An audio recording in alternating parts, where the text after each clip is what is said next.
was always interested in new products and the creation of the new. Turning an idea into something tangible was always my main theme. The business we grew on is an affiliate network, mainly dealing with e-commerce. Our clients are major e-commerce platforms. It grew to a certain size. We certainly achieved product market fit, PMF. We began to diversify, wanting to try different things. Associated businesses began to emerge. For about 6 to 7 years, I've been responsible for innovation within the company, looking at different ways to introduce and create new ventures. So, about the structure. We had a startup that grew and started spawning other businesses around it. Now, all of this has come together under a single holding called Mitgo. The first rule of any investment fund is, when you enter, always think about your exit. We earned up to $300 million a year as a group of companies. Our primary markets are the USA, India, and Europe. The task of R&D is to bridge this growth gap. That is, to fulfill the company's ambition. There are various tools already available for this. Startup studios, venture funds, M&A, accelerators, etc. Now I've taken another important step, transitioning from the idea of having to create a digital factory to, for what purpose? What's the ultimate goal? Hello, my name is Max, and I'm an entrepreneur who has decided to create startup studios. For these startup studios to have a higher probability of success, I've decided to invite founders of venture builders, startup studios, venture studios, partners of venture funds, managers of angel funds, and entrepreneurs, founders of startups, co-founders, solo founders, serial entrepreneurs. You get the idea. Today, I have Maxim Volokhoff as my guest, the Chief R&D Officer at the holding company Mitgo, which encompasses over 10 brands, including Admitat. Under Maxim's R&D direction, there's a venture fund, an accelerator, and a startup studio, of which he is a co-founder. Mitgo, the holding company, has an annual revenue of $300 million, and they are, I believe, successfully moving towards an IPO. I was interested in speaking with Maxim to learn about their experience in launching the startup studio. Frankly, there were a lot of challenges, and the startup studio is just one tool of R&D within the company. After reading Maxim's article and interviewing him, I got a clear impression of why every major company should have its own R&D. Until then, it seemed like a trend without a clear purpose. Maybe it's just me, but after that, he laid out such a solid, clear logic that I have nothing but respect for Max. I really enjoyed the interview because it has a lot of details about startup studios, their challenges, approaches, and how a major company thinks when it aims to increase its capitalization and revenue, move towards an IPO, the pitfalls, challenges, alternatives, and options. I hope you'll enjoy the interview. Subscribe to the channel, read the articles by Maxim Volokhoff and Max Pog, follow us on LinkedIn.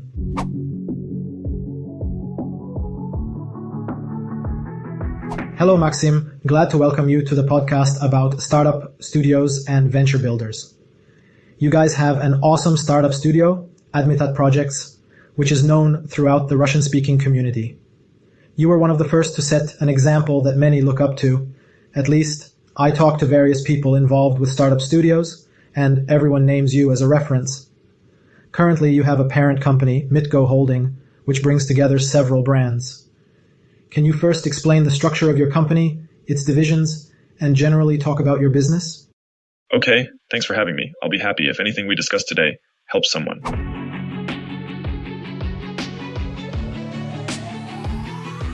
Briefly, to maintain the chronology, there was a startup called Admitat. I was, essentially, its creator, the CMO, CPO. The startup began to grow, and it just continued to do so until it became a relatively big company. Then this large company started to... A large company? What's the annual revenue?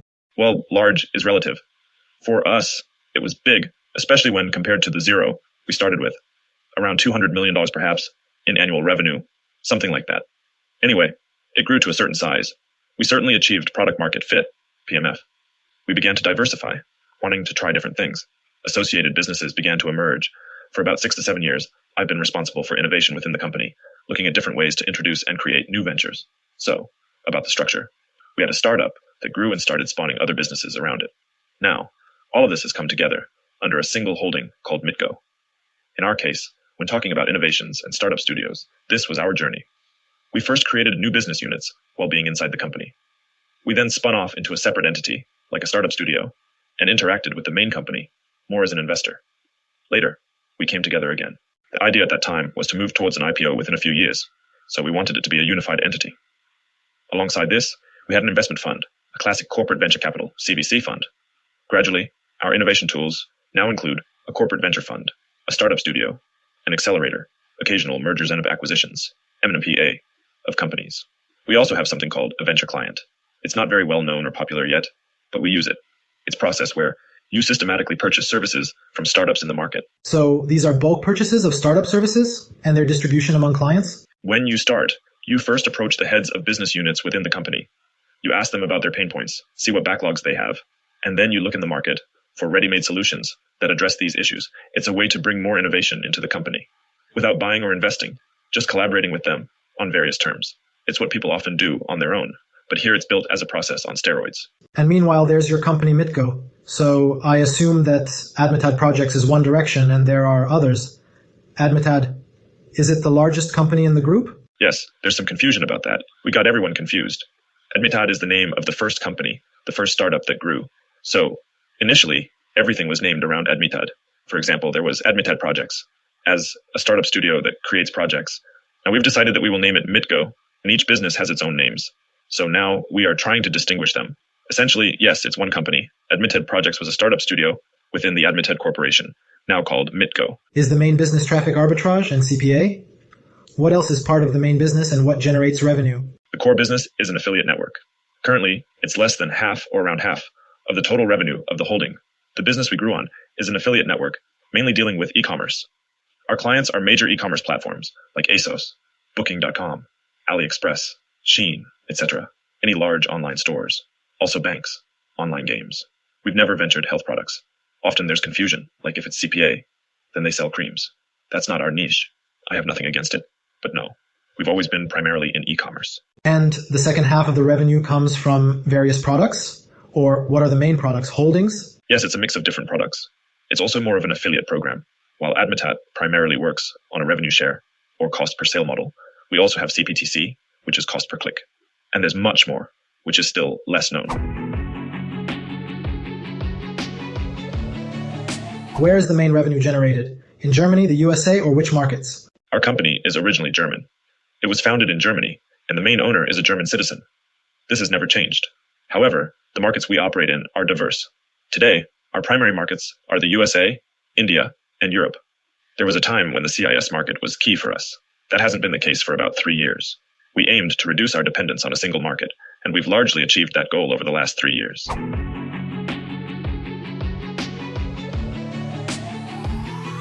Cool. I really liked your article on R&D. You promoted the idea of why companies need to innovate. It's not just some trendy thing where everyone's doing it, and it's unclear why, but there's a choice. Either I will lose money because I'll invest and it will burn. That is, I'll try to create some startups or invest in something, but it won't work out and I'll lose money. The second choice is that sooner or later everything dies. If you don't do anything new, competitors will most likely do it. Your company will lose competitiveness and eventually die. Choosing between the two, and citing Nassim Taleb's anti-fragile or black swan, it's better to accept this small risk to lose 10 or 15% than to risk losing everything. But you have the opportunity to grow your company. Then you described, we'll attach this article to the interview. It's very clear and cool. I'm trying to briefly recap, and then you decide, yes, I need R&D. I need to create new products that can capture a new market share. You then give an example that there's internal R&D. This is when we make similar products to what we already have, or improve and replace our current products. And there's external. This is when we make products that don't yet exist in markets where we aren't yet present. Then you talk about the growth gap concept, where your internal R&D department is doing the bottom line of that revenue plan and where we can go in the coming years. That is, we can predict that if we capture another 10% of the market due to some understandable products, then we have another 10% of the market due to some understandable products, then we will come here. And there's the external R&D, which says like, okay, we don't know where this is, but potentially if we create new startups, it's unclear. Either we win $10 million there or $150 million, but the line is somewhere above. Accordingly, the task of this external R&D is to try to make the largest potential delta for company growth. Can you elaborate? I'll try. Yes, I'll clarify a bit. We'll need to take a step back. By background, I'm also an entrepreneur. I was always interested in new products and the creation of the new. Turning an idea into something tangible was always my main theme. The concept of a digital factory, startup studio, ignited my passion. At first it was like, oh, it's cool to not just create one new product, but several at once. A year later we realized, oh, this format is called a startup studio, and there are already people working on this. Now I've taken another important step, transitioning from the idea of having to create a digital factory to, for what purpose? I mean, what's the ultimate goal? For me, I've constructed a hierarchy of answers to these main questions. Initially, why engage in this at all? As you described the asymmetrical risk, one is just a loss of money, the other is death. Clearly, in this choice, it's better to invest money in R&D. So, R&D is like something new overall, as in company development. And if you do invest money in developing your company, the next question is how to measure it to make it more clear, both to the team working on it and to others. Because speaking of corporations, there's always this perpetual battle with financiers. You're working on new things, so it's always an expense. It's unclear if it will work out or not. And there's always this base desire that if something isn't making money, it should be shut down. So you need to find a common language to agree on why everything is being done, what's the potential, and what's the purpose. I came up with a formula for this. I call it the growth gap. It's a simple concept that people can easily grasp. If you take a graph, there's a bottom line, which is all the data in the company. These are your businesses, products, and you know you'll grow year by year by 10%, 20%. So you look ahead to 5 years, and you'll be at a certain point. Are you satisfied with that or not? If you are, that's great. It means you focus solely on internal R&D, just to develop your product, and you don't need to get distracted by venture funds, startup studios, etc. Just focus on your business. You have a big business, big potential. Everything's great. But it often happens like this. I doubled in size over 5 years, and that might be, for example, a revenue of $10 million a year. And I'm thinking, but my ambitions are set at 100. What should I do? I earn 10, but I want 100. This difference between what is achieved and one's ambitions is what I call the growth gap. Not that it's my original thought.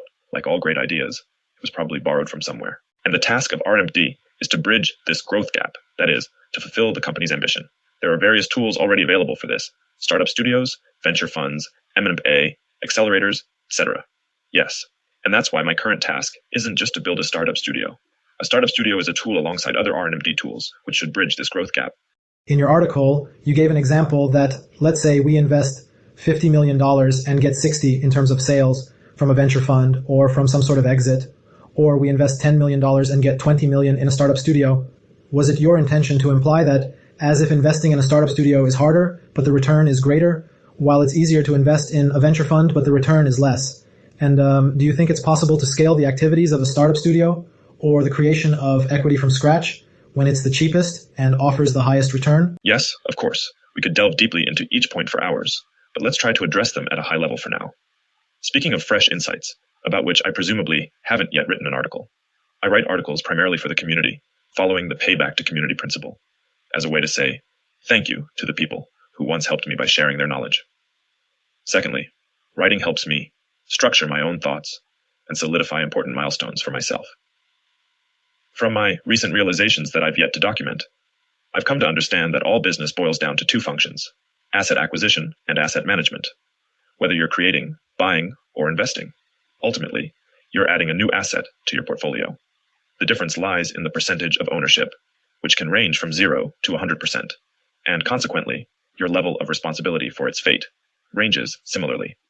There are tools and methods for building your portfolio, and there are various strategies for managing it. To manage a portfolio, there are essentially two business models. One is called private equity, and the other is venture. What is the difference? The venture model is all about growth, with an eventual exit, sale, at the end. Private equity is more classical, focusing on cost optimization, profit, and cash cow. It's crucial to understand which game you're playing. One pitfall we encountered was that we didn't grasp this early on. So what are we doing? Are we making cash cows, catering to the venture market, or aligning with a strategic vision? We constantly fluctuated between models, which is not practical. It's a complex business, so you must understand the game you're in and why. Depending on your chosen model, it will determine your company's structure, your mode of operation, your hiring decisions, and more. In essence, you must have clarity on your overarching business model. Are you pursuing private equity or a venture model? From this foundation, you'll determine project mandates, which will shape the services you offer, your hiring strategies, and your terms of engagement.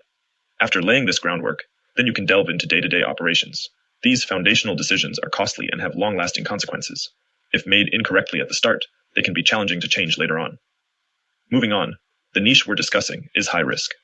What does this mean? It indicates both a high risk of failure and a high potential for growth. Many overlook a crucial aspect. If you're buying an established company, it's mature and stable. What is the catch? Its performance is highly predictable. This predictability is a double-edged sword. On one hand, you are unlikely to lose money. On the other hand, the chance that it will grow to 10 is minimal. You don't have the opportunity for exponential growth, unless you have some insider hypothesis about the company, the average established company, has limited downside and limited growth potential. The industry in which we both work is high risk. There's a great risk of failure, but on the other hand, there's no ceiling. In the best case, there are no limits. Further, we can break down these organic tools, depending on who is working at what stage. The studio is still an earlier stage. Funds are often more mature. Private equity starts even later. There's no good or bad here. There are different tools for different stages. You just need to understand what you want, what stage of projects you need, and there are separate tools for that. If you are creating a studio, you need to understand that it's a 7-year cycle. Are you and your investors ready to wait for the moment when you create a business until it picks up, goes through all the circles of hell, fundraises, and reaches some significant benchmark? It will take 5-7 years. If this is a long horizon for you, it's better to look at other tools, like venture funds, which can work as pre-seed, seed, as well as pre-IPO. When you take an asset for 2 years, IPO, and exit, there is something for everyone, depending on horizons, will, patience, investors. We thought you are comparing different toolkits, venture fund, studio, etc. A venture studio allows buying assets cheaper than a venture fund, but it takes longer. So here, it depends. Are you satisfied with such a situation or not?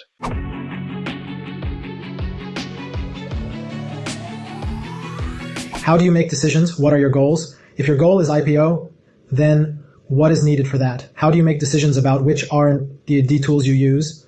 Accelerator, venture studio, fund. You also mentioned a new approach, venture client. This is also a complex and complicated question.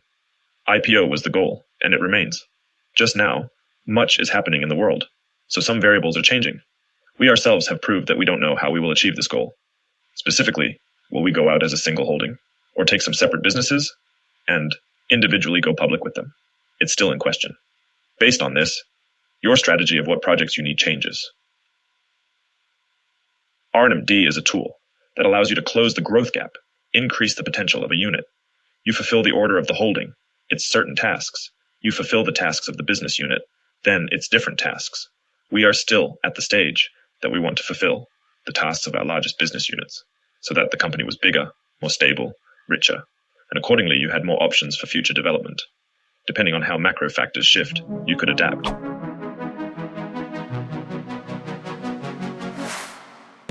You said that earlier you made a mistake when you didn't know what to focus on dividends and on ensuring the startup studio, the projects you create, would quickly generate revenue, or on capitalization growth and selling the company.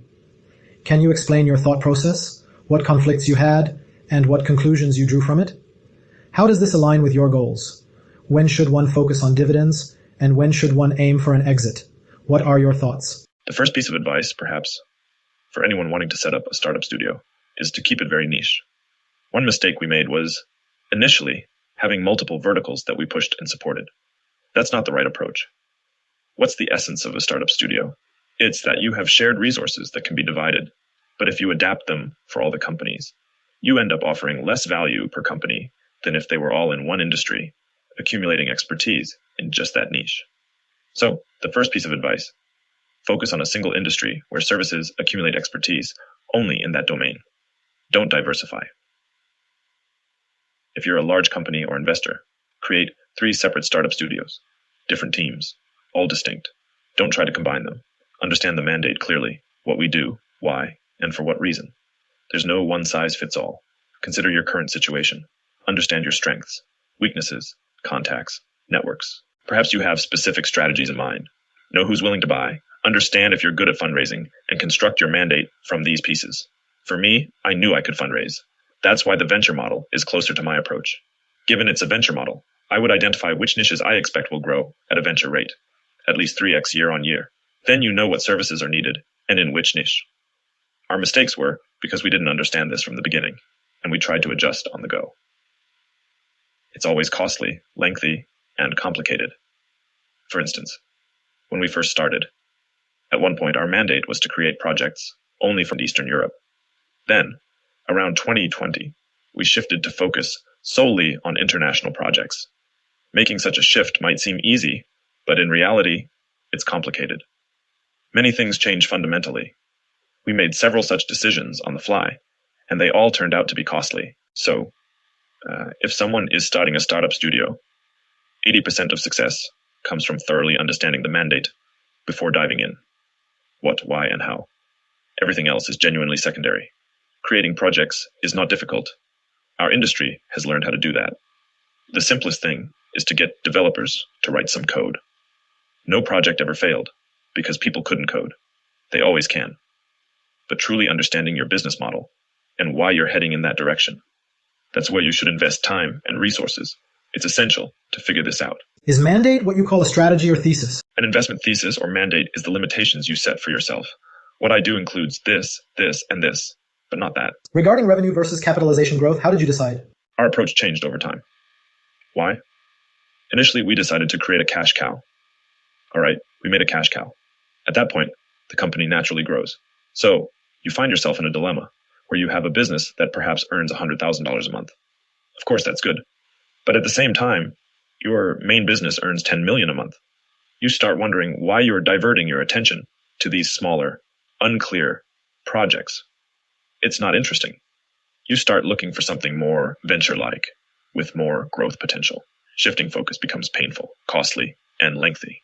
We've been through all these phases. Oh well. Have you reached a particular conclusion? Are you taking riskier actions but with a higher likelihood of a company exit, right? Our strategy was phased. We had years moving in one direction, then shifted to another. As I mentioned earlier, we now want to adopt a more private equity approach, meaning more cost-effective. In these uncertain times, we'd like to have a more stable platform or base for any future actions, wherever they might lead. So that's our current stance. I could probably delve a little deeper. Startup studios can be evergreen, continually creating, or they can be project-based, operating temporarily. Let's say you've built a portfolio, and you continue to grow it, and you stop the creation process.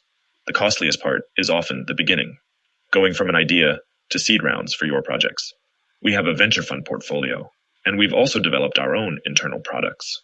Out of the startup studio, around 10 projects have survived that meet our market size and growth criteria. Our hypothesis regarding creation is now complete.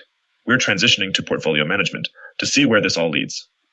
I want to compare, in an apples-to-apples manner, the fund portfolio, the studio portfolio, and our internal products to understand which approach is more efficient and interesting for us as a whole.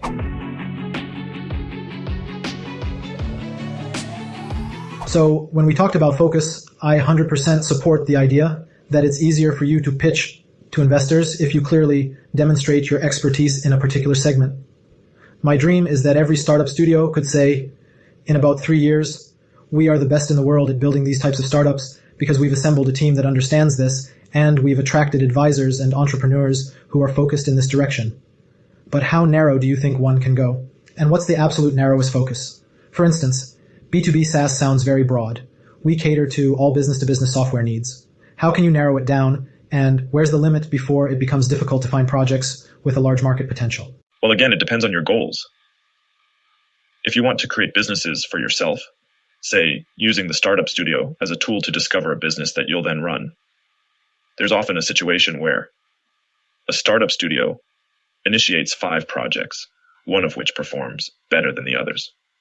The startup studio might shut down, and the entire team transitions to work on that single promising project. Why not? It's a viable path. Therefore, you have to understand what you want and what your goal is. If the aim is to earn money for yourself, again, it depends on how much in your ambition level. That will dictate your constraints. If focusing on traditional B2B SaaS, then you should at least consider specific geographies, such as the US market, because there's no one-size-fits-all or separate markets, with their nuances, and perhaps narrow down industries like B2B SaaS for travel, B2B SaaS for fintech, at the very least.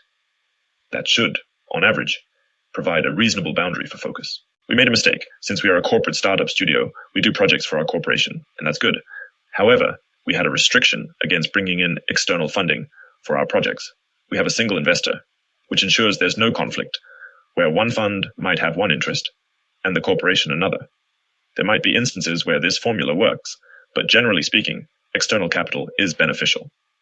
The core idea is whether your growth limitation is constrained by your own resources or by the broader market's resources. In theory, the more people interested in a project's success and the more resources allocated, the higher the chances of success.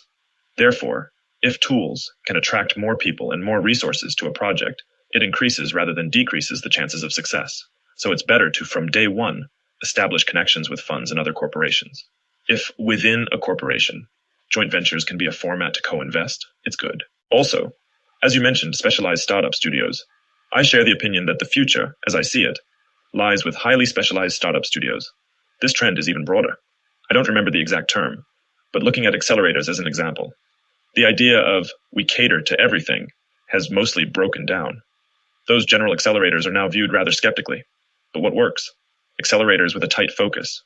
Some might specialize in B2B SaaS fintech at the pre-seed seed stage, while others focus on the seed round A stage, emphasizing user performance acquisition, or another specific area. What is the outcome?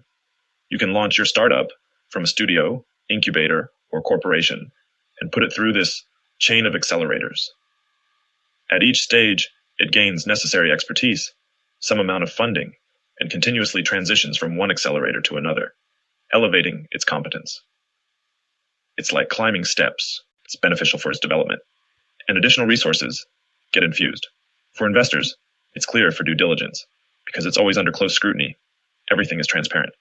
So there's no buying a pig in a poke. So with studios, it's somewhat like this. After making an exit, you might think about creating new businesses. If you're Elon Musk, you'd probably start from scratch because you're a superhuman. If you're not, you have a choice to do everything yourself or collaborate with a studio, which is simply a way to accelerate. You'd tread the same path, but faster because there are ready services and expertise to move through the initial steps a bit more swiftly. Suppose you're a founder from the fintech industry and want to start a new project in fintech with a touch of travel. There's a startup studio specializing in that, and you'd approach them. That's how it should be. Specialization, subsegments, and diving deeper.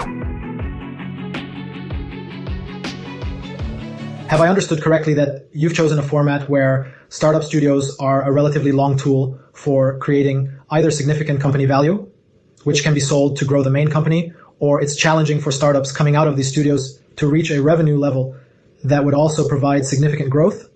Therefore, let's learn to manage large capital more efficiently.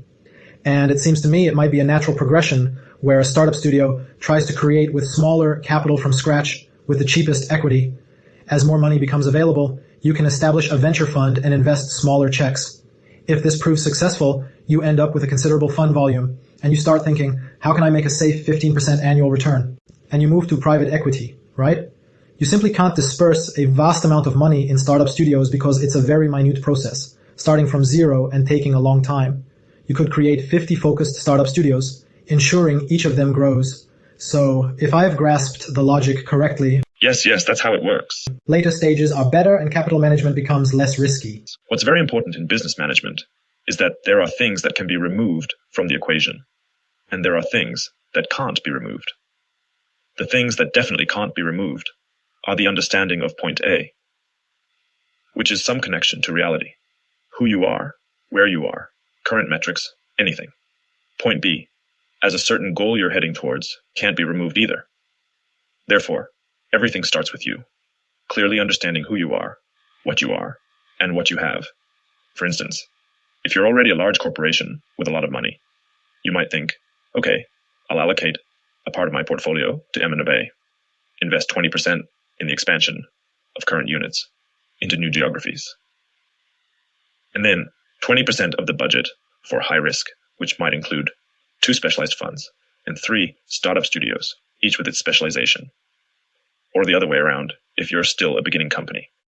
Without the possibility of such a diversified approach, you again have to recognize what you have, where your advantages lie.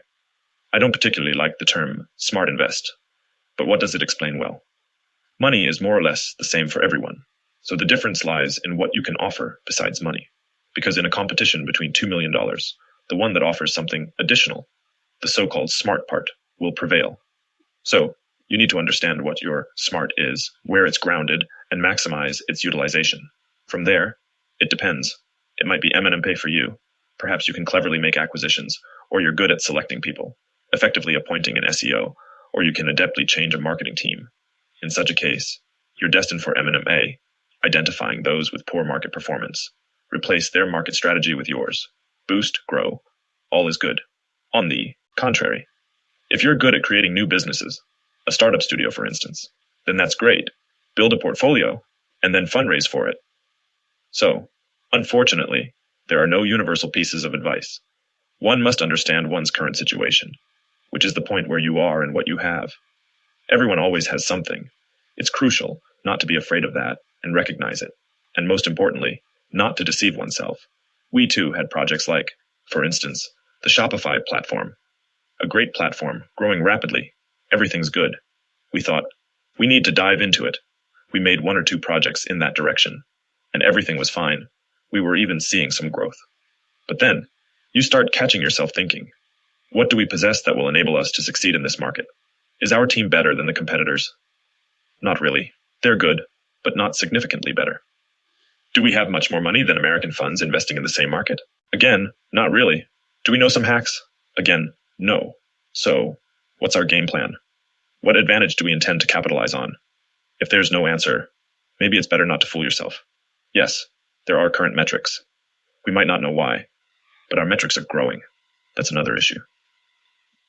We're talking about early stages here, and the difficulty with early stages is that it's always unclear whether to persist or to drop the project. No one knows that boundary when you need to just keep digging and digging, and when it's time to acknowledge it's a lost cause and move on. Nobody knows this boundary, so every decision is ambiguous. In such situations, if you don't have answers, you need to figure out what to do and how you can succeed. Most likely, deep down, you know it's better to move away from it. Initially, this was our line of thinking. Comparing all your R&D tools, do you have any experience regarding their efficiency? I mean, how long ago did you start your venture fund? Did you have an accelerator, not a startup studio? And can you somehow compare the efficiency of these tools based on your experience? Was the startup studio profitable? And was it a useful tool for increasing revenue or capitalization? And other tools, whether they paid off or not, and how do you evaluate them? Yes, another piece of unsolicited advice. If someone wants to engage in this exercise, to compare, startup studios among themselves, different R&D tools, the key question actually is to agree on variables. What is success? What is a project? What does it mean to accomplish this project? Everyone has their own definitions. It takes a lot of time to make an apple-to-apple comparison. As for the studios, there's no definitive answer yet, because we have about 10 projects from the studio in our portfolio. They're still at the seed or seed plus level, so we need to wait another 3 to 4 years. Then we can comment on their outcomes. We've been involved with the fund since 2015, with about 20 deals in our portfolio. Out of those 20 deals, 3 are highly successful, 1 is super successful, and the rest are dead. Overall, the fund, you could say, has paid off. The studio, anyway, if you measure using, for example, cost. I found a metric here. I am an investor. How much does it cost me to get an asset, a business, a digital one, at the seed stage, into my portfolio? This is like a yardstick. You can obtain these assets via startup, studios, via a fund, or some other ways. Through a studio, it turns out to be the cheapest, but takes the longest. And the hassle is through the roof. A fund is more expensive, but easier. As for M&MPA, we don't have a large enough sample size yet. Out of 4 projects, 2 ended well, and 2 didn't. We continue to observe. As for the accelerator, we are currently focusing on so-called publishers. That is, companies whose main business model is revenue through CPC, CPS, CPL, any kind of performance. Right now, we're launching a dedicated accelerator for them. So, in 2 years, I'll be able to add more comparison data to my collection regarding the accelerator. Let's delve deeper into the most significant challenges of the startup studio you've encountered. You've already mentioned quite a few. Reflecting on your experience, you started around 2019 or 2018. Yes, since the end of 2018. What were the challenges? Were there issues, for example, with the motivation of the founders you were bringing in, or with how the equity was distributed, which eventually caused a problem? Can you recall all the experiences that new startup studios should avoid? Everything you've listed, we've faced problems with all of it. Not to advertise, but I have a column on vc.ru where I tried to detail all the obstacles we encountered on our journey. So those who are interested can check it out, because I won't remember everything right now. Name any point. There were issues with it. Who are the founders? Where do you find them? What kind of motivation system do they need? How do you explain to them that they aren't working in a large company, but are independent individuals, and the responsibility is on them? There are many questions about services. What should they be like? How should you correctly distribute their cost? A complex issue, I believe, that's still unresolved in startup studios is this. You, as the head of a startup studio, for instance, believe and understand that a strong CTO or HR increases the company's chances of success. But such people are expensive. So even if they work just 5 hours on a project, it's costly for that project. Now you have a founder for whom working with a CTO costs thousands of dollars. How do you explain to him that this is to his benefit and not detriment? Such subtle points crop up at every step. Regarding equity shares, we've come up with a formula that I still like.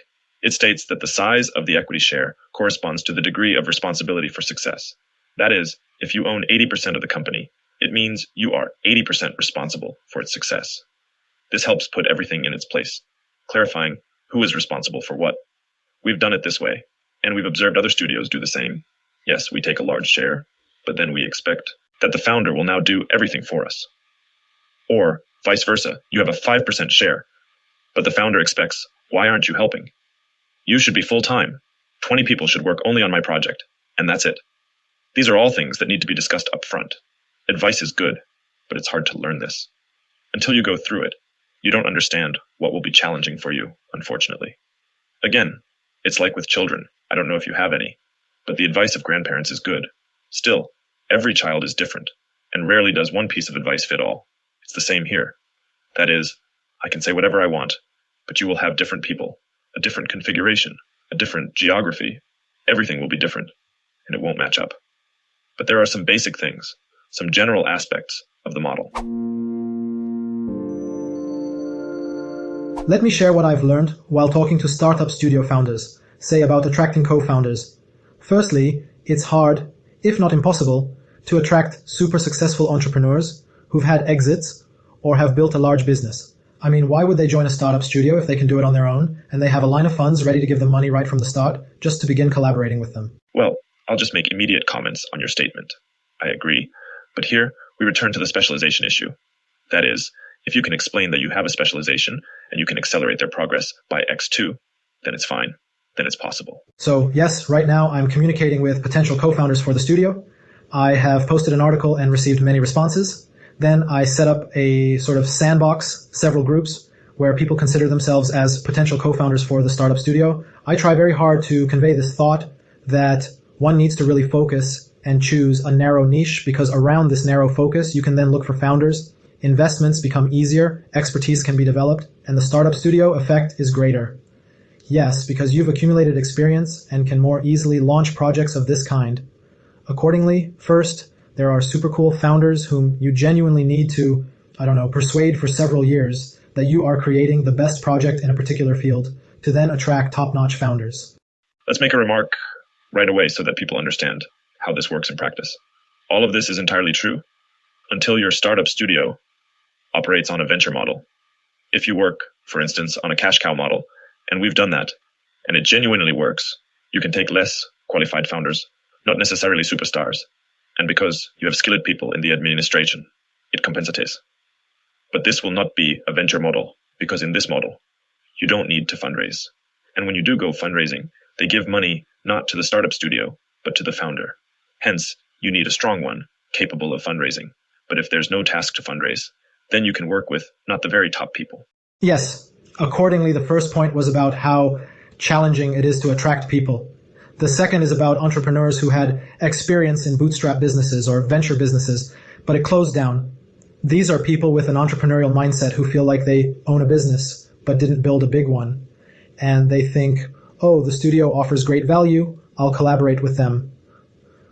Most often, from what I've heard, the studio targets such entrepreneurs. And thirdly, you can invite people who worked as employees. Even if you invite experienced CPOs, especially if they don't have much of an entrepreneurial experience. They often come for the salary, even if it's less. And in general, they don't feel entirely responsible for the business, thinking that whatever decision they make today will stand. And because of this, even though it seems a good idea to hire a top manager, the likelihood of success is less than hiring an entrepreneur, even one who had some unsuccessful business. Yes. A few comments about top people. If he's very top tier, there's the added risk that he has more options. You start a joint business with him, and then some friend offers him another business opportunity. And aside from personal relationships, you have no levers of pressure. He goes off to engage in another business or simultaneously runs 3 businesses, which is always a bad idea. And that's it. On one hand, having a top-tier person is good, but on the other hand, there's a risk he might drop out along the way, and you can't influence that.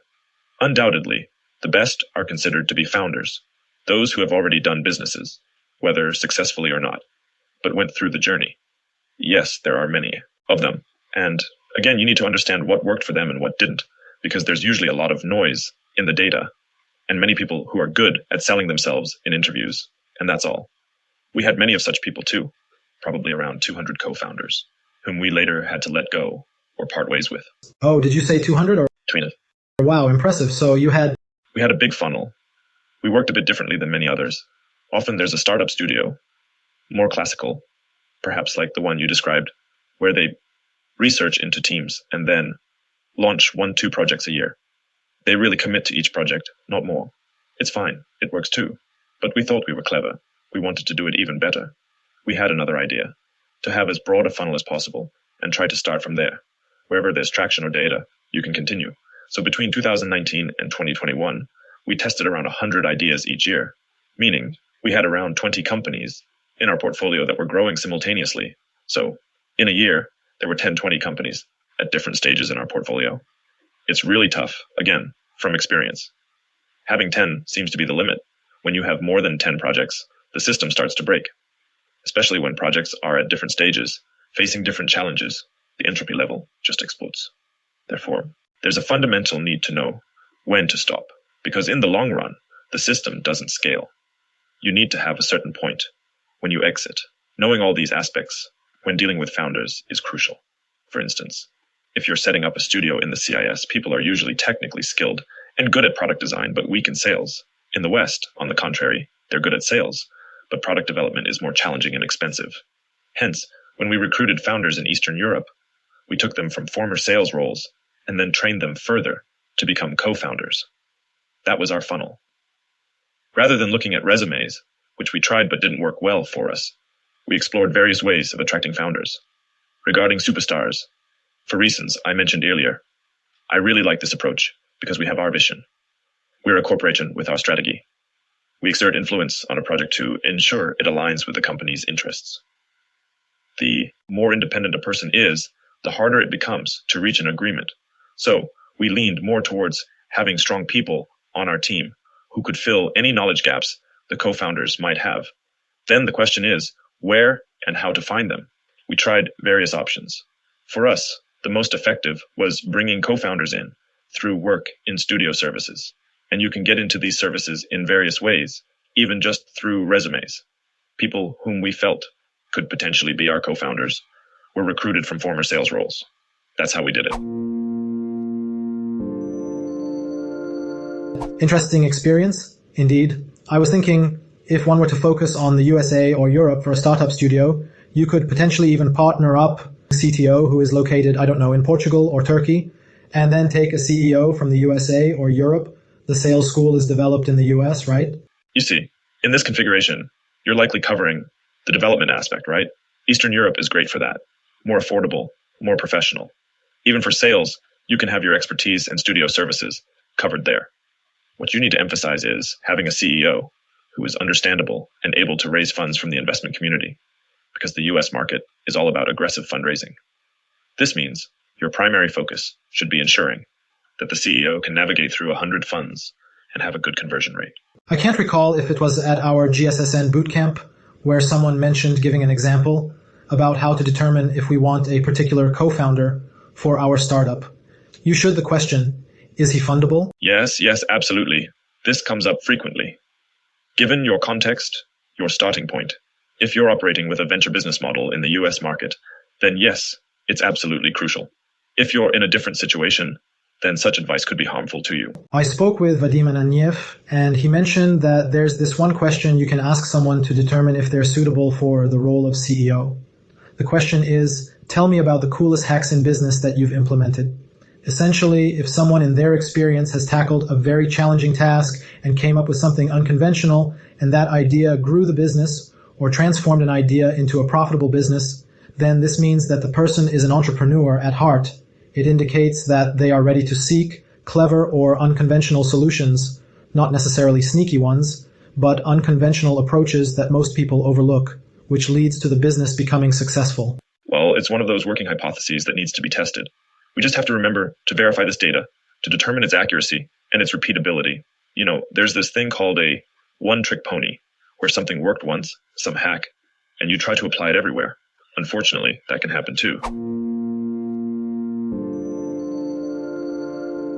Yes, look, we discussed the biggest challenges. We've talked about co-founders, now let's talk about the distribution of shares. What I've come to realize is that it's quite risky to hold a share greater than a third, meaning you can hold a 40% share if, for example, half of that 40% is held by a fund associated with the studio, which invests specifically in these startups.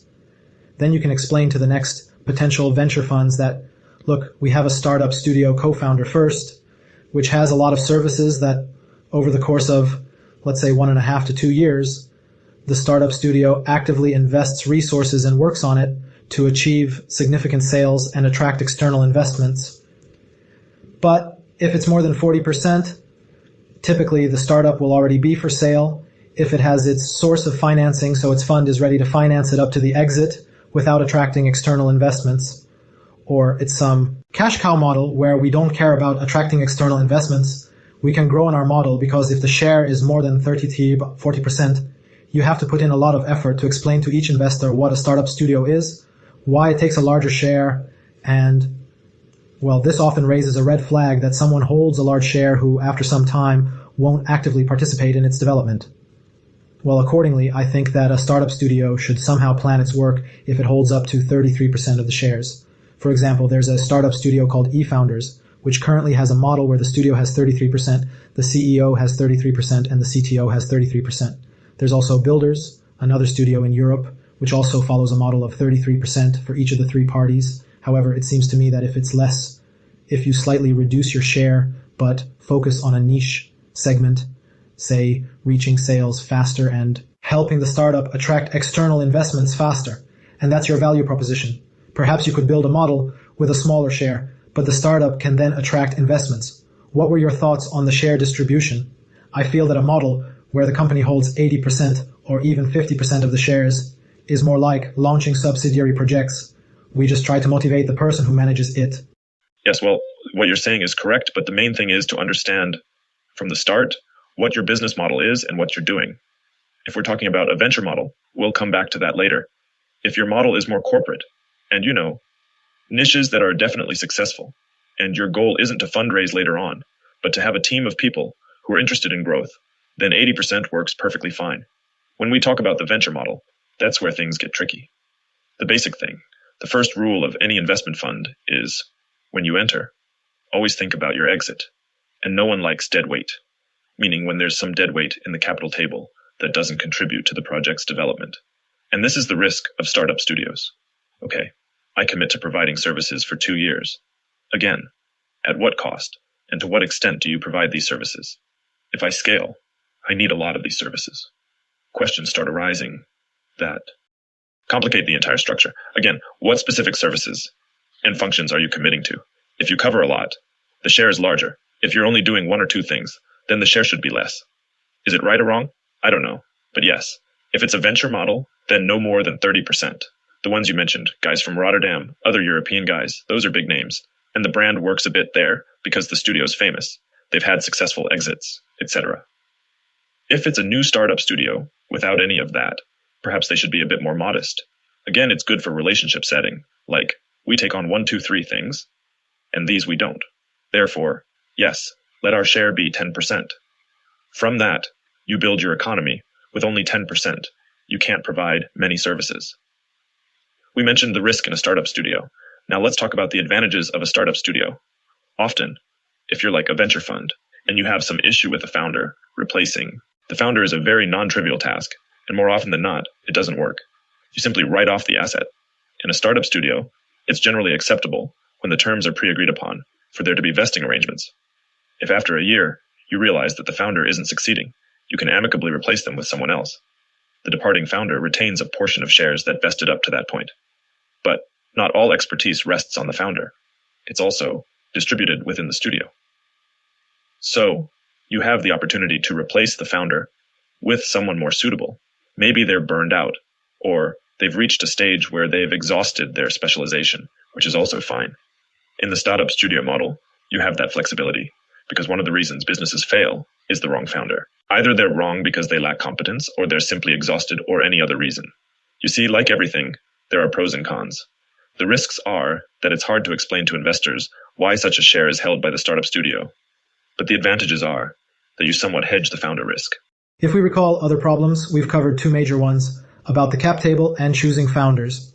And of course, the thesis which you already mentioned is that in general, you need to understand in advance what your business model is, what your metrics are, what's called a stage gate model. When you plan that, you'll spend so many months to identify a problem, validate it, and get the first revenue. Then you'll spend so much time to reach a certain revenue and attract external investments. So the startup studio itself allocates a certain period of time, saying we work there for a year and a half, helping the startup, bringing it to a certain stage. And then, as I read, studied, and communicated, after this period, when 1.5 or 2 years have passed and the goals are achieved up to a certain stage, then the startup studio can provide assistance for money. It has a team that can be distributed, but we are already external. We have already done our share, and this is like a service, a vendor, right? Can you recall, maybe there's another problem you faced? You also mentioned about 200 founders, 100 ideas a year, out of which there were 20 companies with you at the same time, but in the end, 10 companies remained, right? Well, it's a bit more complicated because it goes by cohorts. One cohort, half of it died, a new cohort was added later, and from the first cohort, someone else died. In total, there were about 40 companies that reached a more or less significant stage of development, but to revenue, right? Yes, there was already revenue. Some raised investments there, internal or not internal. That is, it can be said that there was something. But today, there are 10 companies that are alive and healthy and continue to move forward. That's relatively good, yes. We'll have to see how many remain in, say, 3 years, but that's like 25%. Ultimately, you need to see what the exits will be, yes, and how much all of this will earn, because on paper, it's one thing. But, you see, again, what's the trick? 2 scenarios. The first scenario, for example, it doesn't matter if, out of 10 companies, even 5 made a lot of money, everything is good there. They repaid the investments with interest. Second option, all failed. They didn't earn anything. Does this indicate whether the models are successful or not? Not entirely, because this is still R&D. It's about working with the unknown, meaning there's no such thing as, we did this, here's another 100 million. Do the same thing again for similar results. But it doesn't work that way. If you knew you invested $1 million and got 5, it wouldn't be R&D. It'd be some operational business. So the thing is, it might be better, it might be worse, but it's definitely not predictable. It remains as it was. Even if nothing succeeds, it still doesn't mean it doesn't work, and vice versa. But with a lot of data, you'll be able to calculate some IRR. That's right, meaning, yes, you did a project. Let's say your project took 10 years. You invested $20 million in it, got out $100 million. Ultimately, yes. But can you repeat the same thing? Here's another 20 million. Do the same. It's uncertain.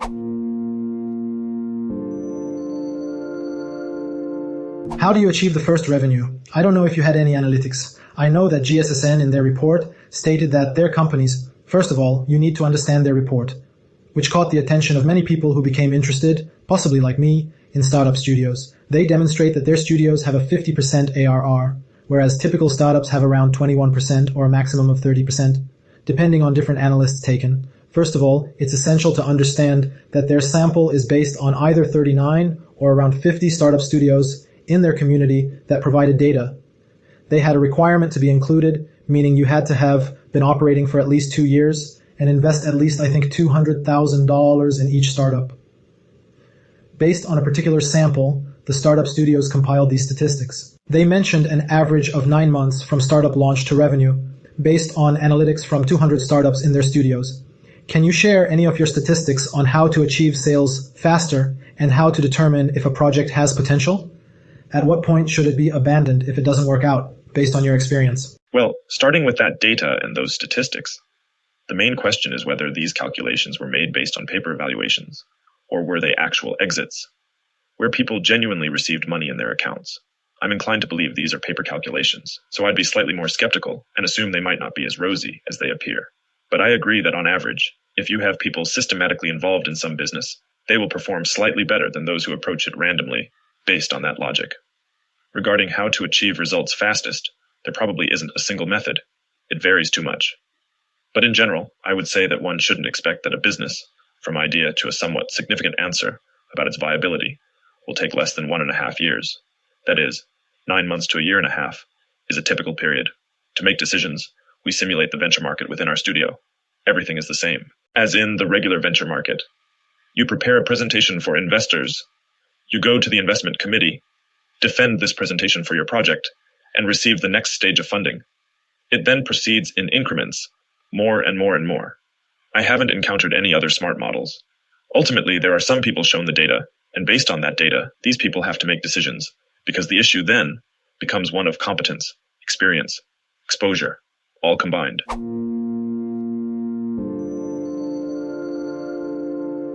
Perhaps you can suggest a topic you'd like to discuss?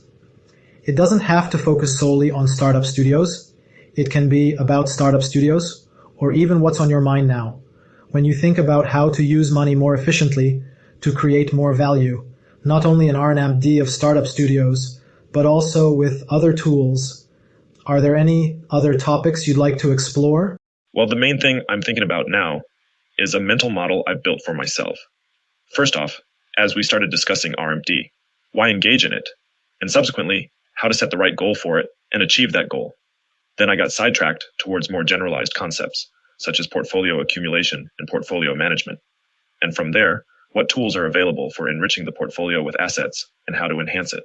So, if you have a portfolio of products, assets, whatever, what can you do to make it better or worse? Right now, my working theory is this. Point A and point B can't be removed from levels, meaning you should have systems that help verify data on where the project or product currently stands, its current metrics, what's happening. That's point A. There must be services, offerings, and understanding of point B, because if the goal is off, then the whole game is pointless. And third, what's the optimal path from point A to point B? There are two fundamental approaches. You either believe that you know best and enforce this on your projects, or you recognize that perhaps you don't know everything, and you leave it up to them on how to proceed. For now, it seems unclear which approach is superior because if you impose, projects might perceive it as an additional tax, causing more harm than good. So, even if you have some knowledge on how to go from point A to point B better than others, if the project doesn't buy into the idea, it's just extra baggage for them, causing harm, rather than benefit to your portfolio. So, it seems that the optimal approach is to state up front that you have a couple of hypotheses, ideas, models, frameworks, whatever, on how to go from point A to point B. You might explain. If they're interested, if they buy in, you educate them, and you proceed based on that framework. If they don't have this request, then you probably just need to stand aside, observe, record point A, point B, and then it's all about the spray and pray approach. You wait and watch. What I'm pondering now is an extension of this topic. The ways to help your portfolio move better from point A to point B, what can be of help, and what might cause more harm than good. That's what I'm thinking about. While you were talking about whether or not to impose your viewpoint, and that you probably shouldn't unless they're bought into it, it reminded me of the book Principles by Ray Dalio, where he had quite similar thoughts on... Maybe, yes, I've read it. Perhaps I saw something there.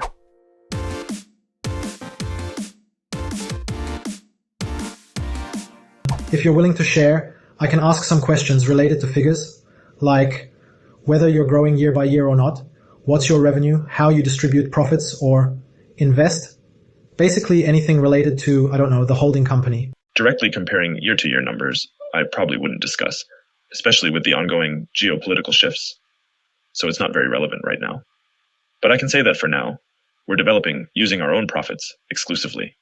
The entire AdmitEd company is 100% bootstrapped all the years of its existence, and only now we are starting to think about, if we want to play in markets like the US, our own resources are insufficient. We would need to attract external financing, so we are slowly navigating through the process of working with funds. What's needed to go for an IPO? I mean, what benchmarks need to be met? That's a good topic. Or should there be conditions for an IPO? The question is, where are you launching it? In which country? And to be honest, for the US, there probably should be a revenue of $50, $100 million a year at that level. Actually, that's not the most important. Two things are crucial. Everyone knows about the first one, but the second one is often overlooked. Firstly, you have to show investors how you reach such a stage, meaning that up to the IPO, you have grown, let's say, 30% a year for the last 3 to 4 years. So there should be a solid growth rate. The 0 point is your overall story. Who you are, your background, what's behind you, what you're selling as a storyteller. It's important. Your story is about how you reached your current positions. And the second part that's often forgotten is you need to explain how you'll grow over the next 5 years. This topic about cycles, about leasing instruments, because different instruments have different cycles. You need to sow them in the right year so they bloom at the desired time. Look, this is how the model works. Let's say it's 2023 now. You might go for an IPO in 5 years. Firstly, you need to think about how and why you'll grow over the next 5 years to reach a stage suitable for an IPO. But that's not enough. You need to answer how you'll grow for another 5 years after that. Based on this, allocate your resources to different instruments to answer this question.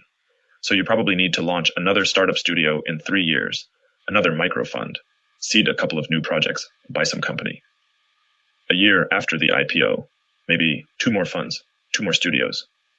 This can be laid out in a Gantt chart. So, who are you? What is your story? Prove with facts that you managed to grow to such a significant state, and then explain why you'll keep growing for the next 5 years. If you have answers to these questions, you're welcome to successfully launch an IPO.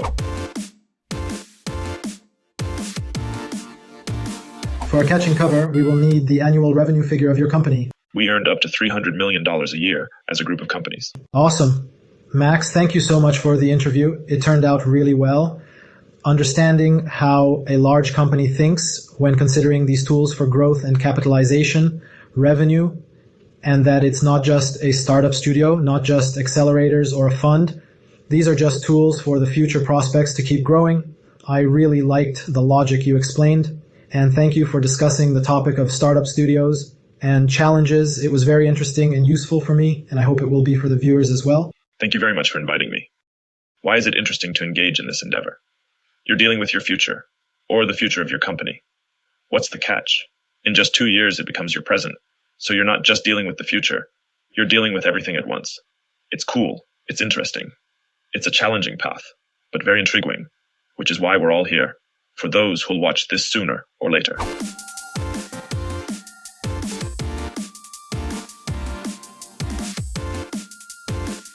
Maxim and I started chatting after the recording and realized that we could share this with others too.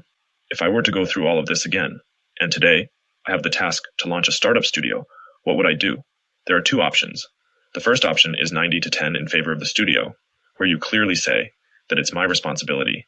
I attract partners who will help, and I will share the success, but it's still my responsibility. It's all mine, my control. I just need those who will help me on this journey. The second option is 10 to 90 in favor of the founder.